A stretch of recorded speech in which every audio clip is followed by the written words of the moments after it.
Koppel, host of the Time for Coffee podcast, where you get firsthand career advice into the jobs and industries that interest you the most. And before we start today's show, I have a quick favor to ask you. If you haven't already, I'd be incredibly grateful if you'd give us a rating and a review on iTunes. And if you're like me, you need to do it now because you'll forget later and because it's the best way to help others who may be in search of career advice to find this free resource. So press pause if you haven't done it and do it right now. I'll wait. Thanks so much and enjoy today's show. Hey there, Java junkies. Welcome back to another Espresso Shots episode of T4C. If you're interested in learning more about how to break into an international education company, then this is the episode for you because my next guest is the Chief Culture Officer at Education First, a global education company which combines language training with cultural exchange, academic achievement, and educational travel to deliver courses and programs that transform dreams into international opportunities. But before I introduce you to Ming Chen, who also holds a Guinness Book World Record for the longest English lesson ever taught, I want to make sure you've signed up for the Java Junkies Journal. That's T4C's newsletter that features career advice and job-seeking tips, as well as unique insights into dozens of different industries from the professionals who are actually working in them. Just head over to the Time for Coffee website at time4coffee.org, and the sign-up box is right there. Now, my education-obsessed espresso lovers, please grab your mug and take a chug of your favorite caffeinated brew, because it's time for another caffeinated career conversation. And my guest is Ming Chen, the Chief Culture Officer at Education First, an international education company founded in 1965 in Sweden. And it specializes in travel, educational travel, cultural exchanges, and language training. Ming is based in Hong Kong and was recruited to join Education First, also known as EF, right out of Harvard Business School. That was 23 years ago. Over the last almost quarter century, Ming has held a variety of roles and today runs global marketing, branding, and communications. But when Ming graduated from university, she didn't start off in the field of education. She was an on-air presenter at Star Television before pivoting into marketing at Turner Broadcasting System, also known as TBS. It is a Warner Media Company. Ming is also an author, along with her identical twin sister, of 3 children's books. The latest one is entitled One Day We Had to Run. These are real stories of flights to freedom. Finally, Ming is also a major league marathon runner and has run at least 2 marathons a year for the last 30 plus years. As someone who has only ever run 1 marathon, Ming, at the age of 19, huge respect to you. Ming, welcome to Time for Coffee. Are you caffeinated and ready to go? Absolutely. I have my favorite cold foam cold brew from Starbucks right next to me. Woohoo! Yes, I know when I was doing my research into you that you are not just doing this because you're on the Time for Coffee podcast, but in fact, you are a real live Java junkie. That's right. I'm highly caffeinated. Love it. Okay, so let us dive into our 10 espresso shots, which we are framing around the field of for-profit education. The first espresso shot: what entry-level jobs, Ming, are available to young people who want to break into this field? We have tons of entry-level jobs. If anybody checks our LinkedIn or careers@ef.com, you will see that we have jobs in running activities, being course leaders, helping us run tours, working with our field staff for cultural care. I mean, we have any number of operational jobs to teaching jobs to assistant leading jobs. We love to work with young people and get them in the door and really learn from the trenches. Nice. And I saw you also have like a training program, or maybe even more than one training program. We have a high performance training program. It's called the EF 360 program, where we take very promising college graduates and place them with a very senior leader at EF. And they're basically the shadow. We actually borrowed this program. It's called 360 because we say the person who we recruit for this needs to have 360 degrees of talent. And we borrowed it from a Swedish company, actually a media company that had a program called Lumiere. And it was, Lumiere stands for light, and it's the first to turn on the lights and the last to turn off the lights. So we named ours 360.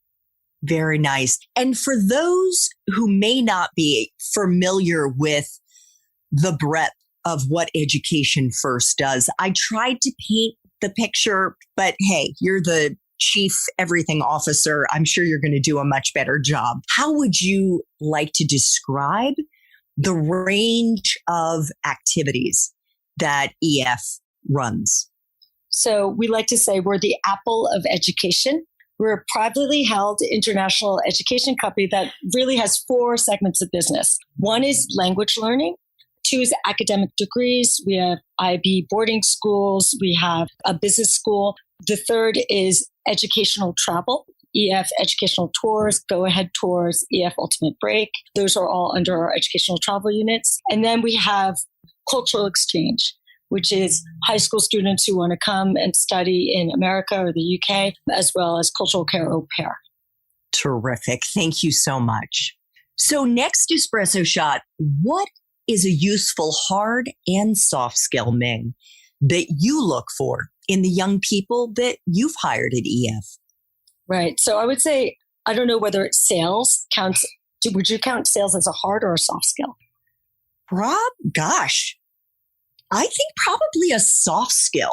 Interesting. Because actually I went to Harvard Business School, and no business school teaches you sales, but I would say it is the most useful skill that someone could have. It's about storytelling. It's about really influencing people. So yeah, the more they talk about it, I do think of it as a soft skill, but it is an incredibly useful skill to have in life. When I graduated from HBS, I didn't think, oh, I'm going to do sales. But one of my first jobs after business school was being a sales manager. And as a sales manager, I really learned that it's one of the most useful skills. And in terms of hard skills, I would say having the ability to combine analytical ability with creative instinct are one very, very powerful combination.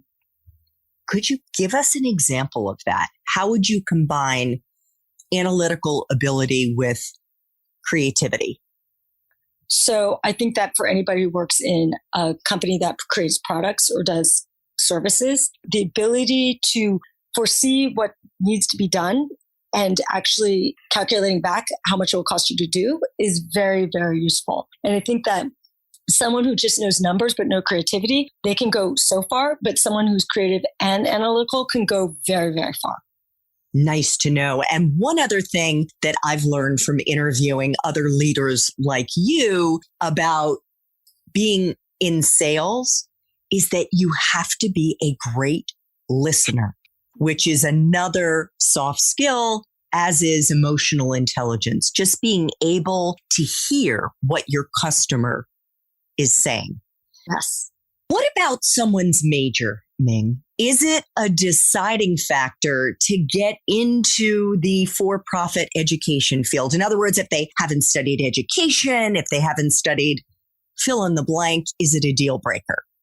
Absolutely not. I don't think your major necessarily immediately impacts what job you do. I was an East Asian Studies major at Harvard College, and that did not prepare me to work at a for-profit education company. I'm a big proponent of a liberal arts education because I think it's a gift to be able to study a wide breadth of subjects in order to figure out what you're interested in. I know there's a strong trend towards pre-professionalism in undergraduate years, which I encourage, but I also think that it does not matter what major you're in. We've hired people who are English majors. People who do sales don't necessarily come, but again, they don't teach you sales at school. How important is it to have a grad school degree? Ming, you mentioned that you went to Harvard Business School. Is it necessary, not for the entry-level position, but in order to make it up into the C-suite? And if so, what kind of master's would you recommend? So I don't think everybody needs to go, but I think that the return on investment is very, very high. For me, as an East Asian Studies major, what I said before, where your major doesn't really matter, having a graduate degree program that really helps you narrow down what you're interested in or could specialize in was absolutely critical to me. And I don't think I would have risen this high had I not gone to business school. So I think it's a good way to specialize, especially if you get a liberal arts degree. Great advice. What about life experiences? And by that, I mean experiences that we have outside the classroom, whether it's traveling, whether it's being one of X number of kids, whether it's garden work, whatever the case may be. What kind of life experiences do you think are most valuable for our young listeners to try to cultivate before they would apply to a for-profit education company? Well, the first thing that we look for is someone who's super flexible and very agile. And I think that if you're a high school student or a young college student, really showing that you're agile and flexible, like have you worked at a really stressful restaurant and had to serve really difficult customers? Or are you one of 5 kids and have to negotiate for the bathroom? We want to see how flexible you are and how agile you can be, because you never know what happens, especially when you're dealing with people. Yes, and people from over 110 countries with all different cultural sensitivities and red flags and all of that, landmines, right? Correct. So Ming, hopefully this is an easy question. What is the best part for you of being in this profession?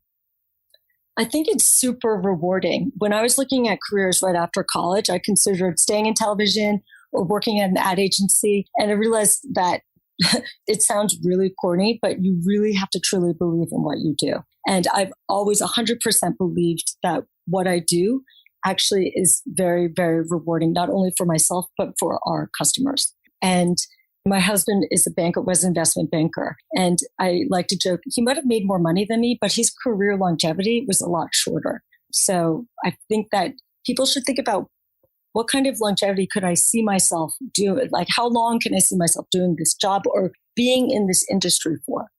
Now, when you say his career longevity was shorter, is that because it's not necessarily an industry that he felt passionately about, that he felt was contributing to a greater good, and therefore he didn't necessarily want to continue running that marathon? He loved what he did. He loved working in finance. But again, finance is for people who generally sort of make it, they stop after they're 50 to 60. It's not, this is generalizing. But okay. I would say I think the career longevity for me comes from really enjoying what I do. Because as I like to tell young people, especially women who are considering having kids, that life is about trade-offs. And when you start, maybe having a family or having a partner or having children, this applies to men as well. They might want to trade. They might not see their career as something they're willing to trade off their other life choices for. And I think that's what I mean by longevity. Got it. Okay. Thank you for clarifying. So the flip side, what is the part of your current job, Ming, that sucks the most? I would say, COVID has been really tough on our industry. We're both in education and travel. Schools were shut and no one was flying anywhere. So I really saw from from a firsthand view of what business disaster potentially looks like. I think that's when you have macroeconomic factors that really affect your business that you can't control necessarily, that sucks. I want to get into that in the Main Time for Coffee interview, because I am guessing that Education First has made some pretty significant, I don't know if I'd call them changes or maybe, we call them pivots. Yes, exactly. Pivots that perhaps make you more future ready.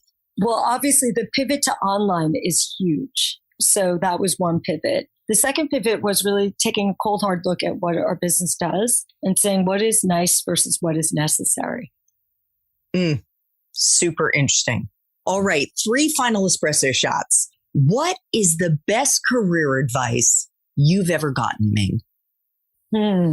I would say don't worry about what you're doing right after school. I had no clue what my job would be right after college. I got a job as a business analyst at a TV company, which led to this on-air opportunity. But I would say don't stress out so much the first job out of college. I love that. I would go so far as to say, don't stress about your first several jobs out of college, because it's all about tasting. Like you're tasting different bowls of porridge, if we were to do the Goldilocks story here, and you're seeing what the right temperature is for you. I like to say, actually, I like that analogy. I use the analogy of that it's much easier to know what you don't want to do than what you do want to do. So if you have summers or a couple of weeks to do things that, like, I tried teaching when I was in college. I knew I didn't like to teach. I tried doing other things like working in F&B. I knew I didn't want to go into anything that had to do with that. So I think that by process of elimination, it's easier to find what you like. By the way, F&B for our listeners, if you don't know, is food and beverage, I believe. Yes. Yeah. Okay. Fun question. What movies, if any, or Netflix, Amazon, Hulu streaming shows or books do you think accurately depicts this industry, Ming? So this isn't per se about education, but a book that really portrays what it's like to run and grow a business, which has happened to EF, is Shoe Dog by Phil Knight. I read Shoe Dog. I laughed out loud because how he talked about how he was with a band of young entrepreneurs was so resonant to how EF started. Bertel Holt, who is the owner and founder of EF, really began like Phil Knight began, and at the same time period. Isn't that interesting? Yeah. Cool. But we'll make sure to include Shoe Dog and the link in show notes. Final espresso shot. What would Java junkies be surprised to learn about this industry, Ming?